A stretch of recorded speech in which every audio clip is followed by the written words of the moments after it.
Bonsoir, monsieur Sénacon Socrate Sostène Toubada. Bonjour, l'assistance. Nous sommes réunis ce soir pour suivre la soutenance de thèse de doctorat de l'Université d'Abomey-Calavi de M. Sénacon Socrate Sostène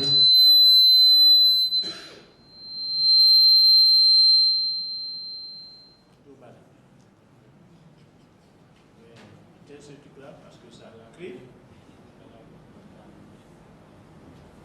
Donc nous sommes réunis ce soir donc, pour suivre donc, la soutenance de thèse de doctorat en sciences du langage et de la communication, option communication, du doctorant Sénacon Socrate Sostène Toubada.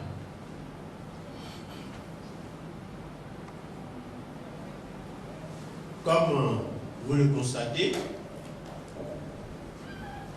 cette thèse sera évaluée par un jury international.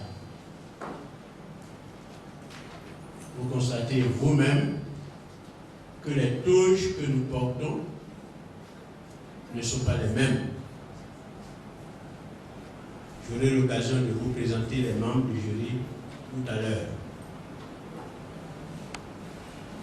Mais avant d'en arriver là,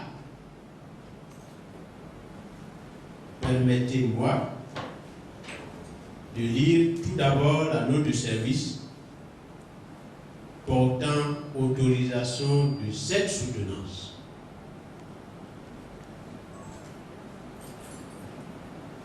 Je cite: Abomey-Calavi le 22 novembre 2019.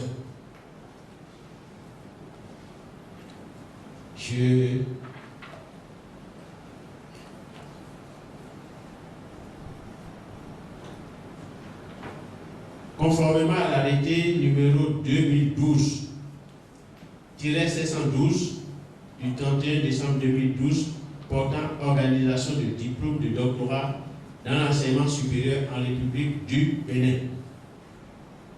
Conformément à l'arrêté 2018-2270 du 16 mai 2018 portant création, attribution, organisation et fonctionnement de l'école doctorale pluridisciplinaire, espace culture et développement à l'Université d'Abomey-Calavi, conformément à l'arrêté rectoral numéro 075-91 du 17 février 1991 portant création et organisation des études doctorales en linguistique, au vu des 3 pré-rapports préalables de soutenance favorable à la soutenance, sur proposition du directeur de l'école doctorale pluridisciplinaire, espace culture et développement, référencé sous le numéro 1264-2019, du 20 novembre 2019, M. Sénacon Socrate Sostène Toubada, né le 27 mai 1990 à Lissa-Zoumen, Bénin, est autorisé à soutenir publiquement une thèse de doctorat de l'Université d'Abomey-Calavi en communication intitulée « Les médias face à la promotion des arts et culture vaudou au Bénin ». Cette soutenance aura lieu le mardi 17 décembre 2019 à partir de 9h, bon, nous l'avons reporté à 14h, dans l'amphithéâtre Espace de l'Université d'Abomey-Calavi. Le jury chargé d'examiner le travail est composé comme suit. J'aurai l'occasion de revenir sur la présentation des membres tout à l'heure. Le directeur de l'école doctorale pluridisciplinaire Espace et Culture Développement de l'Université d'Abomey-Calavi est chargé de l'organisation matérielle de la dite soutenance. Le recteur charge le président du conseil scientifique, professeur Maxime Dapieuse. Voilà donc la liste de services qui autorise donc cette soutenance. Je voudrais à présent vous dire comment cette soutenance va se dérouler. Je voudrais d'abord dire à l'assistance que c'est une soutenance publique, mais que les débats, c'est entre le candidat et les membres du jury que nous sommes ici. Conséquent, je voudrais vous exhorter à ne pas applaudir, à ne pas manifester des signes de désapprobation ou d'approbation jusqu'à la proclamation des résultats. Comment est-ce que cette soutenance va se dérouler?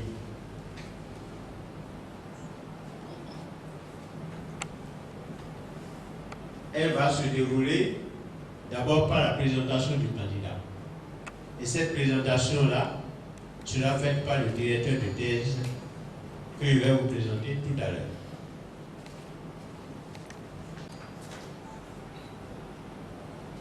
Le président du jury que je suis va présenter chaque membre du jury.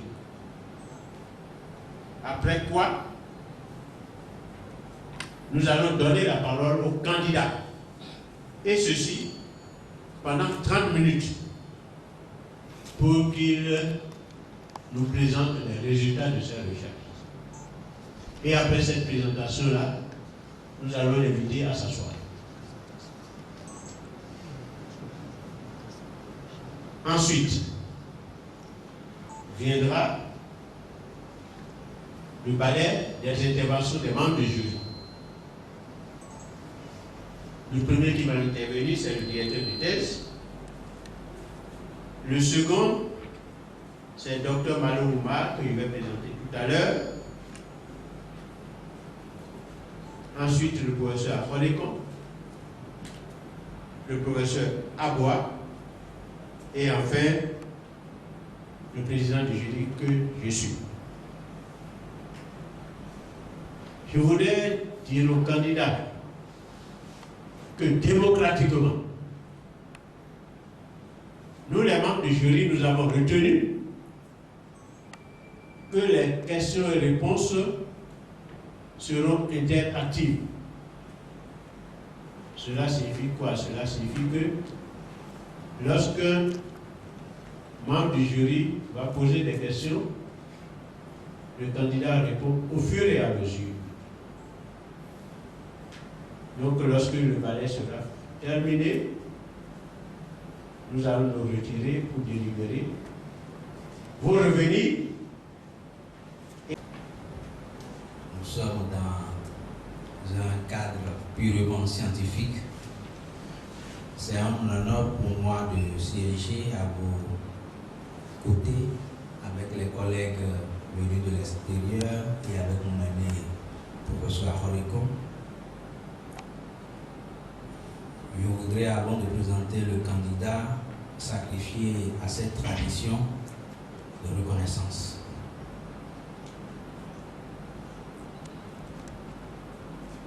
Je me permets de reconnaître publiquement que je suis à votre école et que je suis devenu ce que je suis grâce à vous. Pour ceux qui connaissent les traditions scientifiques, l'élève célèbre toujours le maître. C'est sous vous que j'ai soutenu ma maîtrise, mon DEA et mon doctorat. Vous m'avez fait et aujourd'hui c'est un très grand jour pour moi. C'est pourquoi, sans aucune hésitation,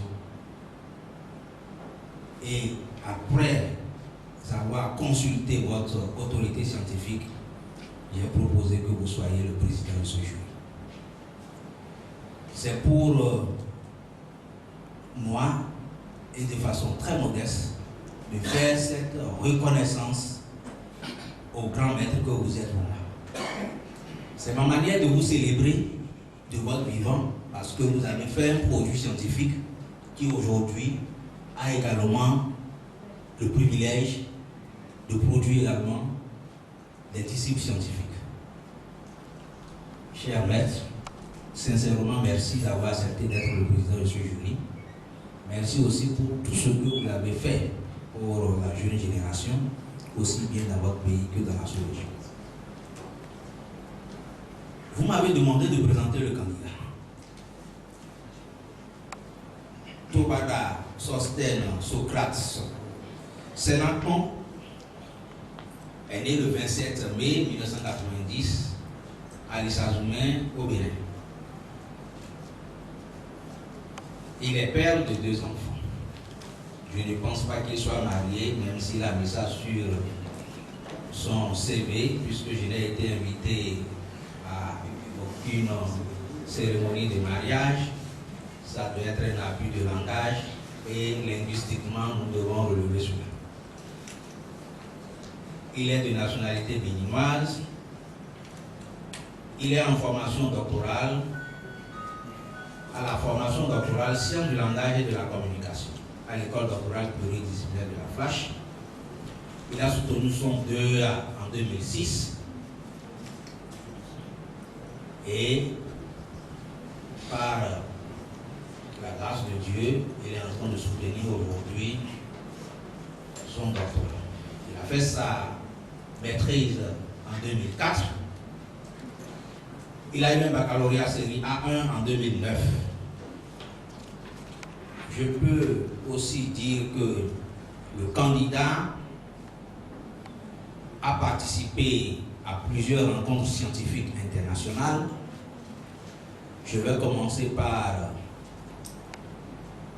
les plus récentes pour terminer par les rencontres un peu plus lointaines.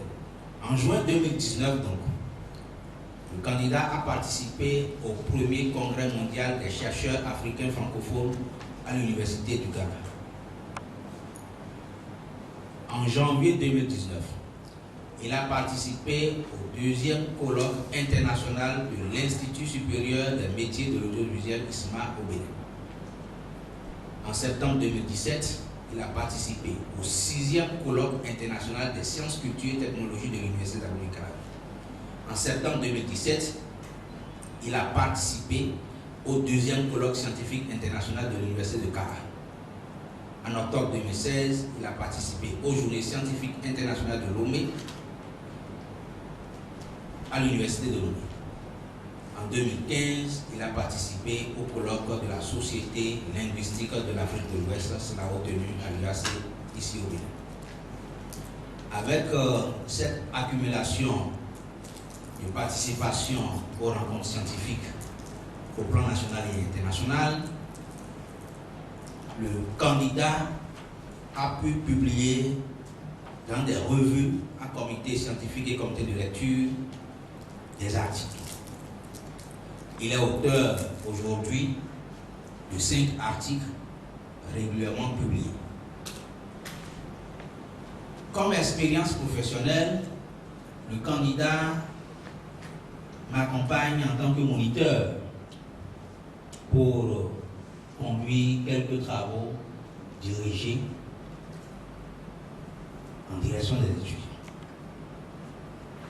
Il donne également quelques cours de vacation dans des instituts universitaires privés, notamment à l'École supérieure de communication et de gestion et à l'École supérieure de technologie et de gestion. Il enseigne le français dans les collèges et lycées d'Abomey-Calavi et de Cotonou.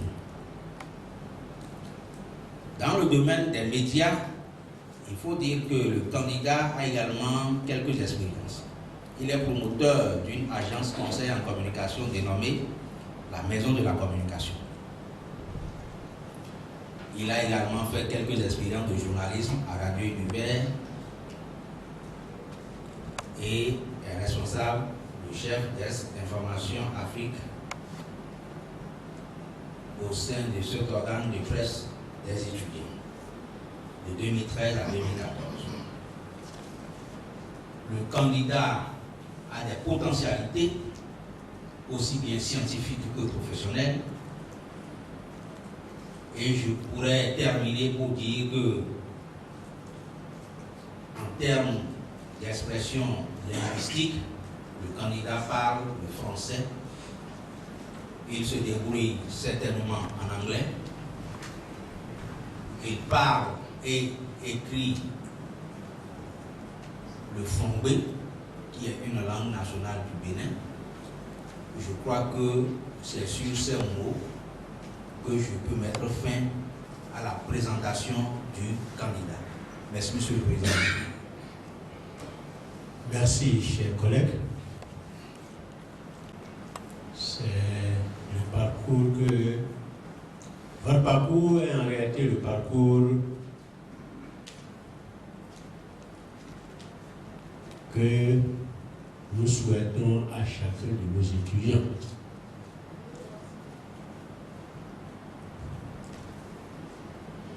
Vous avez été étudiant au département des sciences du langage et de la communication, vous avez été notre étudiant, vous avez été étudiant d'un certain nombre de collègues.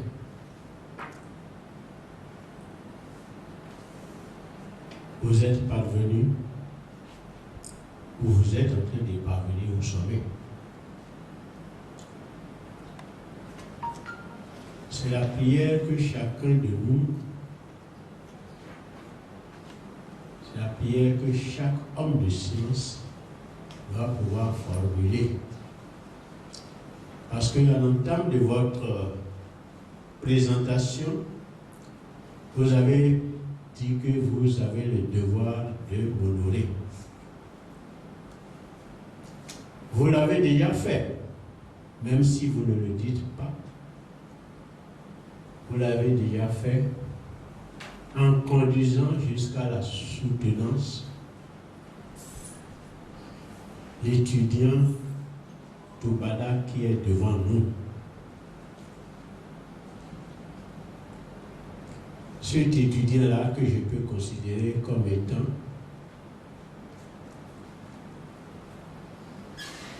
mon petit-fils, puisque vous êtes mon fils. Et vous allez le constater, parce que je vais présenter les membres du jury tout à l'heure. C'est un jury international, je vous l'ai dit. Tous ceux qui sont dans ce jury sont d'une manière ou d'une autre. Parce que nous allons maintenant passer la parole au candidat, à savoir Sénateur Socrate Sosthène Toubada, pour qu'il nous présente en 30 minutes, pas plus que 30 minutes, les résultats de sa recherche. Toubada, vous avez la parole. Excellence, Monsieur le Président du jury, honorables membres du jury, nous vous remercions particulièrement pour avoir accepté d'examiner ce travail de recherche, malgré vos multiples occupations. Nos remerciements vont également à l'endroit de nos parents, amis et invités à divers niveaux pour avoir effectué le déplacement. Excellence, Monsieur le Président du jury, honorables membres du jury. Ce travail sera présenté selon le plan ci-après. Contexte et justification du sujet, problématiques objectives et hypothèses, cadre théorique et approche méthodologique, résultats et analyses, et enfin, suggestions. Le Bénin est un pays ouest africain qui dispose des atouts culturels favorables à son développement. Malgré l'inertie des forces de colonisation qui ont tenté d'anéantir cette potentialité culturelle, voire cultuelle, une partie essentielle de son patrimoine culturel a pu et continue d'être maintenue. C'est le cas des arts et cultures vaudou. En effet, les populations béninoises sont caractérisées par une multitude de pratiques religieuses, culturelles et comportementales. Ces pratiques et mœurs sont les résultats de leur perception de la nature et de son système cosmologique. Pour les populations de l'ère culturelle Adjatado, par exemple, l'univers est l'œuvre d'un être suprême appelé Maulissa par le fond, c'est-à-dire le Père céleste tout-puissant. Les cultes vaudous restent dans la philosophie collective et même dans la pratique quotidienne des populations. La disparition humaine implique non seulement des rituels, mais surtout des cultes voués aux morts, représentés par le Hassin chez les populations de l'ère culturelle Adjatado. Les cultes vaudous ont d'ailleurs occupé une place de choix dans la royauté daomienne, jouant un rôle prépondérant pendant la période précoloniale. Cependant, après la colonisation, les cultes vaudous et les arts et cultures générés par cette religion ont été anéantis à plusieurs reprises par les pouvoirs politiques. Ce n'est qu'au lendemain de la conférence des forces vives de la nation de février 90 que l'idée de promouvoir les arts et cultures vaudou a commencé à se concrétiser davantage avec la constitution de 11 décembre 90 et notamment l'institution de la fête du 10 janvier par Nicéphore Dieudonné Soglo, Premier ministre de l'équipe transitoire puis président de la République en 91. Par ailleurs, la pharmacopée ou la médecine traditionnelle est tributaire des cultures vaudou. La manipulation des plantes, feuilles, écorces et racines permettent non seulement de guérir des maladies naturelles ou ordinaires, mais aussi celles révélées, mystiques ou surnaturelles, comme le cas des envoûtements. Du point de vue artistique et culturel, le Panthéon vaudou a servi de point de repère à tous les pionniers et acteurs de ce secteur. Sur le plan musical, par exemple, nombre d'artistes béninois qui exécutent les rythmes modernes d'inspiration traditionnelle, bien respectés de par le monde, puisent leur inspiration des pratiques musicales des cultes vaudous. On peut citer les groupes Les Frères Edenger, Gambé Brass Band, H2O Asuka et Oridens, l'orchestre Polyrythmo de Cotonou, les artistes Angélique Kidjo, Jean Adalbeno, Savoran Danialou et autres. Si ces artistes se font l'obligation de promouvoir les arts et cultures vaudou de par leurs chefs-d'œuvre, l'initiative ne fait pas forcément l'unanimité au sein des médias dits modernes ou classiques. D'où la problématique de cette recherche. Les médias dits modernes semblent être qualitativement et quantitativement loin de promouvoir les arts et cultures vaudou. Le contenu de leurs grilles respectives de programmes en dit long, d'où des inquiétudes suscitent encore. Quant à la promotion des arts et cultures vaudou par les médias dits modernes au Bénin, pendant que les arts et cultures vaudou sont traditionnellement épaulés donc par les tambours, les griots et autres, les médias dits modernes tels les télévisions, les radios, les journaux, l'internet et les médias sociaux et autres, quant à eux, semblent du reste. Notre question de recherche est formulée comme suit. Des quatrièmes fonctions, celle du divertissement, et complexifie ainsi le schéma en distinguant les fonctions des dysfonctions des agricultures vaudou selon 112 sur 200 interrogés. 48 enquêtés ont avancé l'impact de la colonisation. Visiblement, ces réponses sont liées par la même relation que celle développée au niveau de la population. La qualité donc du contenu médiatique en lien avec les agricultures vaudou. Ce sont les professionnels qui apprécient cela. Ce sont généralement des productions ponctuelles, occasionnelles, indirectement dédiées aux agricultures vaudou, indirectement parce qu'il n'existe pas, presque pas, une émission hebdomadaire consacrée aux agricultures vaudou dans la grille des programmes. La mention moyenne et bonne ont été données respectivement par 112 sur 200 et 112 sur 200 interrogés. Ceux qui pensent que cette qualité est excellente ou mauvaise s'équivalent 8 sur 200. Analyse de contenu. Ici, notre analyse porte sur le contenu des médias audiovisuels et sur la une de quelques journaux. Analyse de la grille des programmes de la radio nationale. Les chiffres indiquent que 5,61% des programmes sont accordés au volet culture. Les rubriques société et divertissement sont bien dans la grille, sont bien logées dans la grille des programmes de la radio nationale avec 23,36%. Elles sont suivies des volets information 14,2%, politique 11,22%. Il faut aussi préciser que l'information est toujours dominée par l'actualité politique, même si on y retrouve parfois des éléments liés aux agricultures vaudou. Analyse de la grille des programmes de la télévision nationale pendant la semaine ordinaire, c'est-à-dire la semaine autre que celle de janvier. Plus de la moitié du contenu de ces informations est consacré donc à la politique, bien que 3,91% de la grille soit dédiée à cette rubrique. Quant aux agricultures vaudou, ils occupent seulement 0,78% des programmes. Une seule émission à savoir le magazine Mon patrimoine, ma culture, produit par l'ONG Mewimoto, y est consacrée. Cette production est diffusée 2 fois par semaine et retrace les origines du vaudou, revisite les divinités vaudou, explique ses fonctions grâce à des interviews accordées par les dignitaires. Les éditions culturelles sont au nombre de 2, mais elles n'ont aucun rapport avec les arts et cultures vaudou.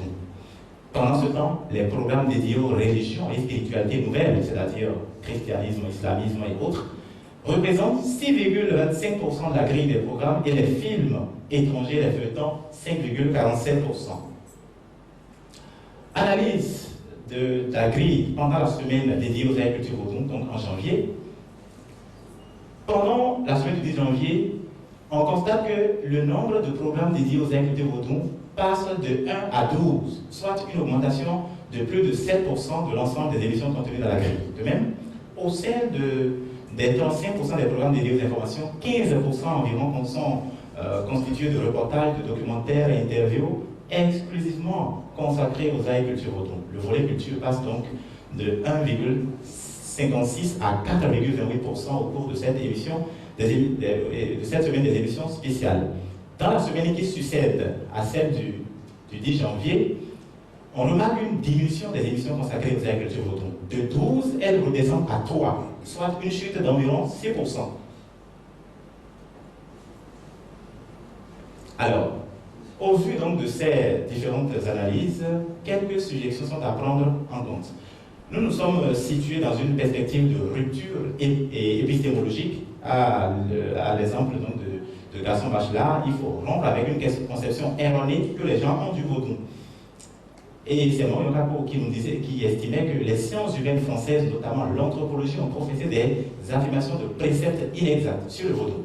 Elles élaborent des discours, des langages qui confortent la bonne conscience des dominants tout en déstructurant la superstructure des dominés. Par conséquent, les chercheurs, nous estimons, africains en général et ceux du Bénin en particulier doivent prendre leurs responsabilités.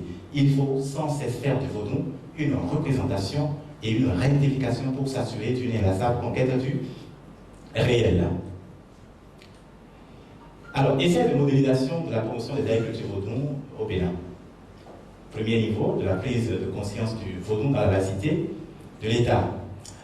L'article 10 de la Constitution du Bénin stipule, nous citons, l'État a le devoir de sauvegarder, de promouvoir les valeurs nationales de civilisation, tant matérielles que spirituelles,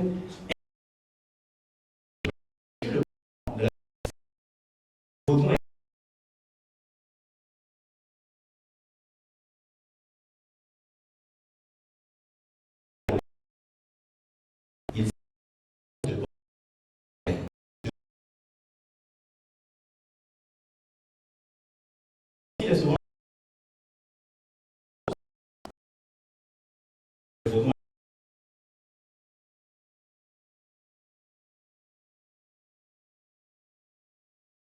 et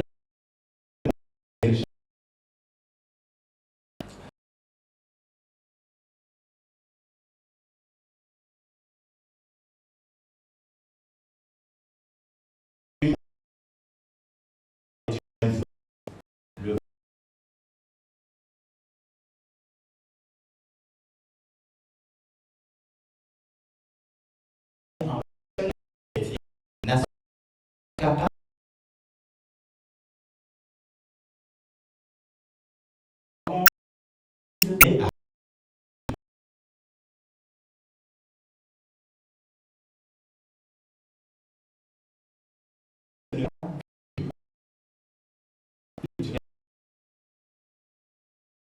design de la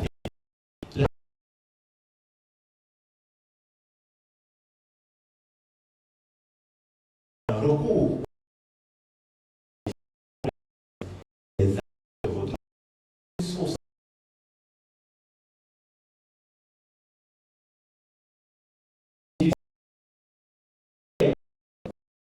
posera des véhicules terrestres.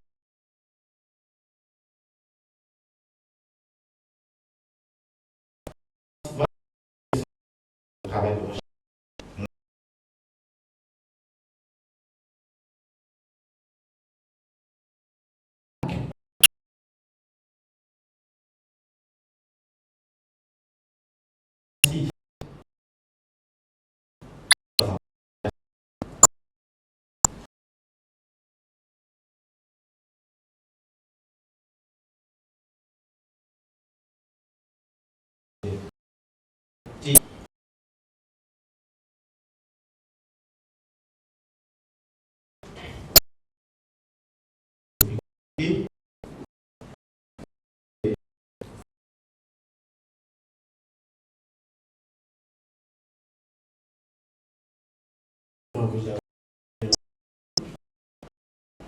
Et est-ce que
sémiotique de la communication et à la sémiologie de la signification.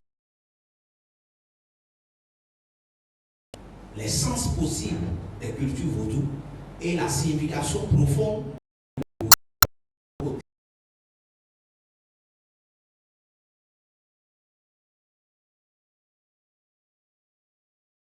lorsque nous travaillons, nous pouvons dire que le regard très vite, les médias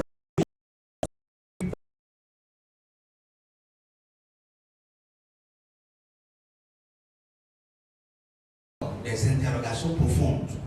Si les médias n'accompagnent pas les agricultures vaudou, si le monde scientifique n'accompagne pas les agricultures vaudou comme cela se doit, alors les plaidoyers, les argumentaires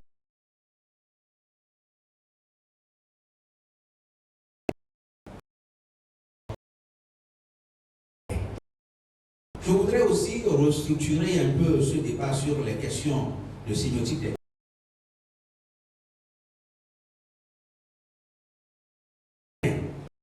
parce que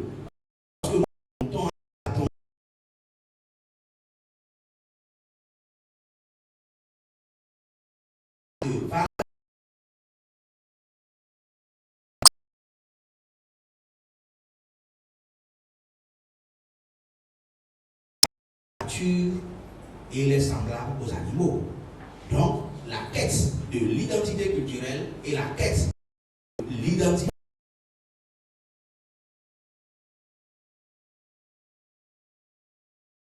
culturelle me paraissent, Monsieur le Président et chers collègues membres du jury, déterminants. Je voudrais donc dire ces personnes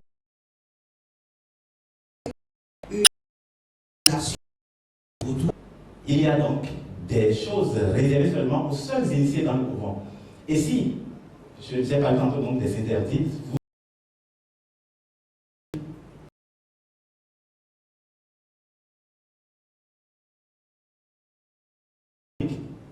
ou du diabolique que l'on autour.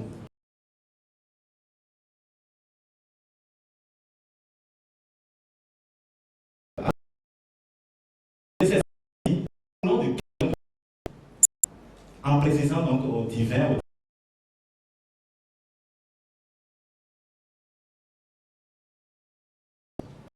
ce sont des éléments diaboliques liés au vaudou qui existent vraiment dans nos sociétés africaines.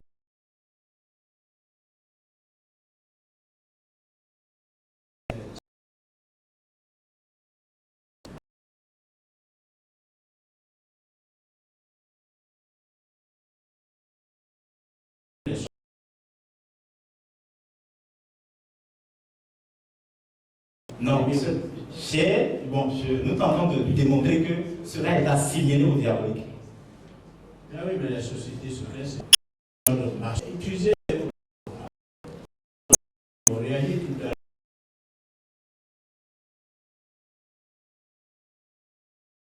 l'heure dans le monde entier.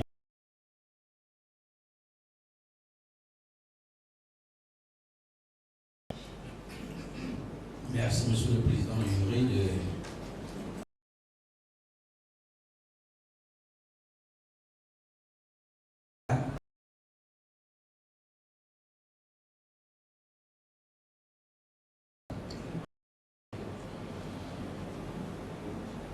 J'ai posé la question parce qu'il faut relativiser. À partir de votre thèse, vous devez pouvoir être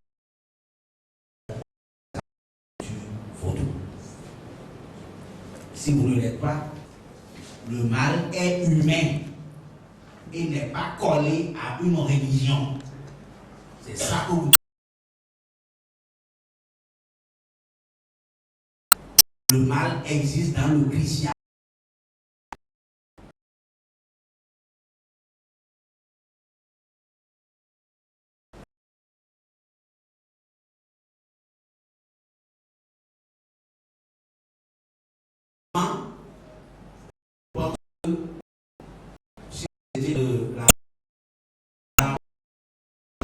C'était mes frères au Burkina, au Niger.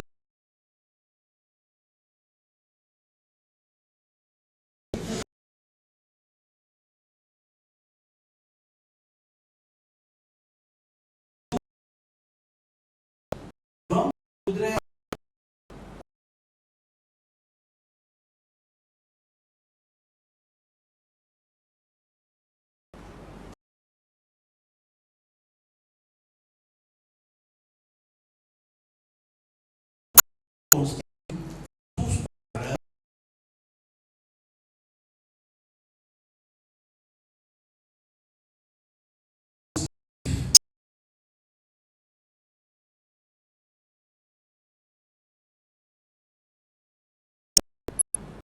c'est ça.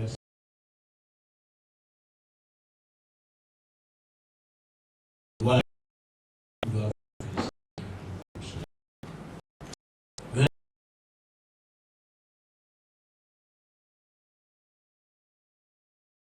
Ce qu'il a écrit dans ces 3 4 ans, on est encore pas là, même en temps qu'on soit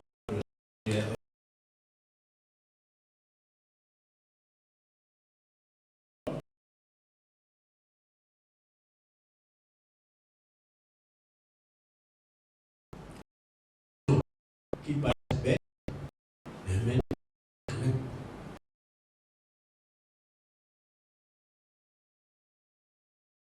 donc au-delà de ce, vous devez être en mesure des idées.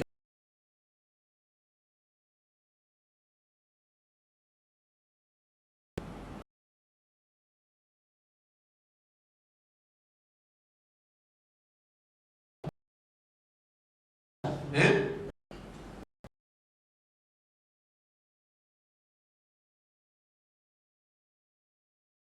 Nous les messieurs, nous vous dirigeons, mais nous gardons les choses dans notre poche.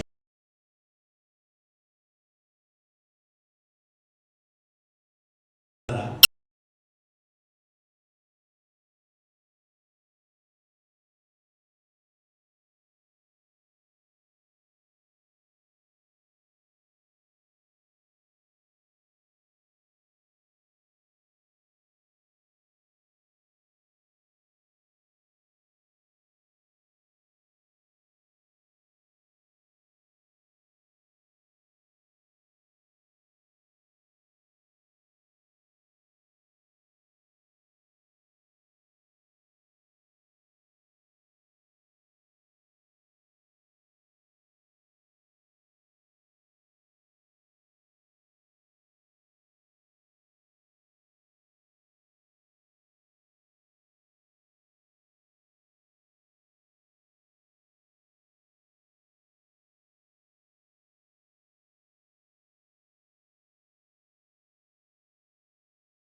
Et donc j'ai évalué ce document, également comme nos collègues qui sont venus de Burkina et de la Côte d'Ivoire. Professeur Malo, c'est un plaisir pour moi d'être à vos côtés. J'ai siégé plusieurs fois avec votre ministre de l'Enseignement supérieur, le professeur Maïga, dans cette même salle, mais en sociologie bien sûr. Nous avons siégé plusieurs fois dans les jurys de thèse ici. Je crois que la collaboration va continuer. Et au professeur Awa, il y a un peu plus d'un mois, bien sûr, je crois, c'était le 31 octobre, que nous avons siégé ensemble à Abidjan, dans un jury. Et nous voici encore dans un jury. Je crois que la collaboration ou le contact est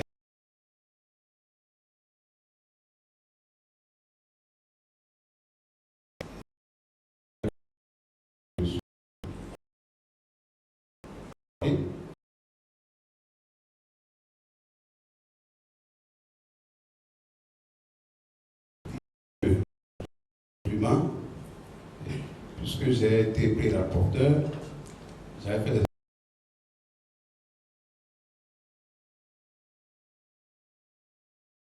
la France, bien sûr, la nouvelle version que nous avons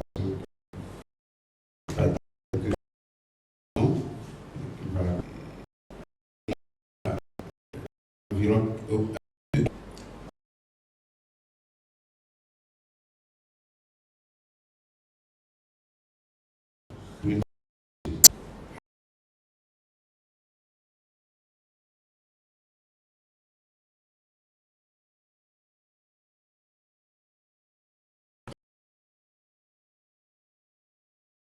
ce qui est